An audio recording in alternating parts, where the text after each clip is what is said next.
Assalomu alaykum azizlarim. Narsiz ayollar haqida ma'lumot bering degan savol kelib tushibdi. Narsiz ayollar haqida ma'lumot bermaganim sababi shuki, narsiz ayollarning makriga uncha narsa bas kela olmaydi.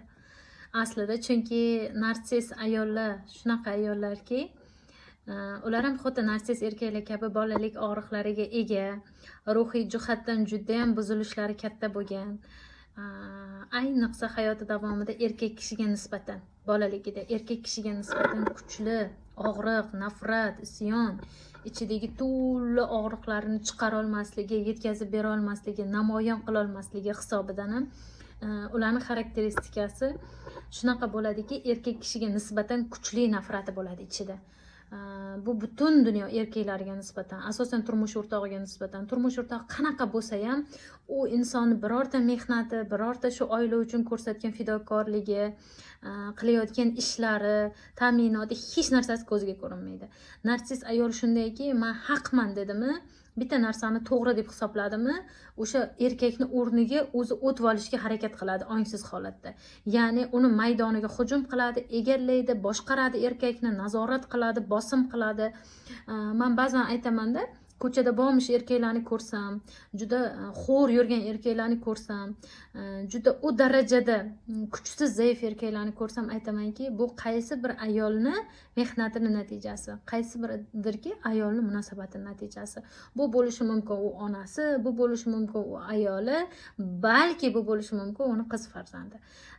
Va shunaqa ko'chada nochor ayollarni ko'rsam, judayam qiynalgan ayollarni ko'rsam, juda himoyaga muhtoj ayollarni ko'rsam va hattoki o'z hayotini o'zgartirish uchun yechim topolmasdan butunlay charchagan, ado bo'lgan ayollarni ko'rsam, bu qaysi bir erkakni mahsuli, munosabatini mahsuli ekan deb o'ylab qolaman-da.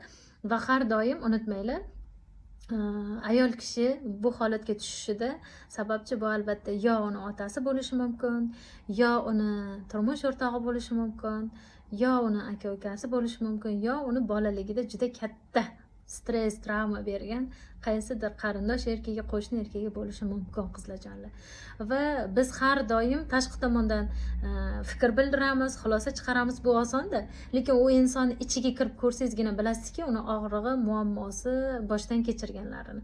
Va xuddi shunday narsiz ayollar ham o'z-o'zidan bunaqa holatga tushmaydi, o'z-o'zidan narsiz bo'lib qolmaydi, o'z-o'zidan shunaqa niyat qilib, "Men shunaqa ayol bo'laman" deb kelmaydi hayotga. Ularni bunaqa xarakter xususiyatda yashashi, o'zini tutishi, hammasi bolaligidagi og'riqlardan kelib chiqadi va narsiz ayollar bilan yashash juda qiyin. Narsiz erkakka nisbatan narsiz ayol bilan yashaganda erkak butunlay adoyi tamom bo'ladi. Narsiz erkak bilan yashaganda ayol harakat qiladi nisbatan yechim topishga. Ayolning makri bor chunki.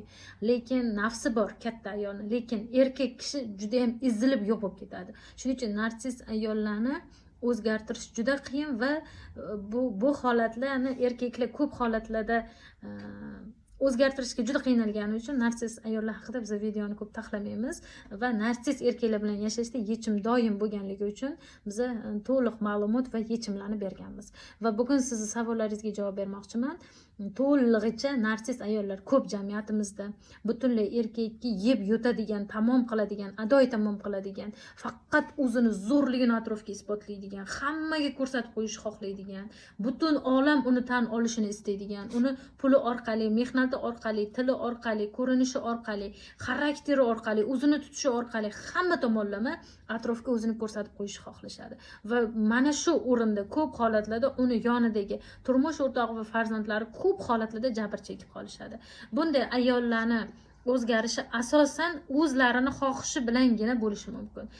Bu turmush o'rtog'ini o'zini o'zgartirishi kerak-ku, lekin bunda katta kuch, katta mehnat kerak bo'ladi erkak kishiga o'zini ustida ishlab rivojlanishi. Chunki narsiz ayol qo'yib ham qo'ymaydi-da erini zo'r rivojlanib ketishi uchun. Doim напряжение bosimda tutadi erini. Shuning uchun narsiz ayollar juda ham xavfli va juda katta kuchga ega bo'lgan, juda ko'p hayotda insonlarga og'riq beradigan insonlar bo'lib qoladi. Narsiz ayollarning ham o'zgarish yechimi bu albatta o'zini istagi bilan bo'ladi va albatta bu insonni og'riqlariga tegmasdan inson o'zini o'zgartirishi ortidan bu insonga to'g'ri munosabat qilishi ortidan ham narsist ayollar nisbatan o'zgara oladi. Lekin bu insonlar bilan yashash juda qiyin.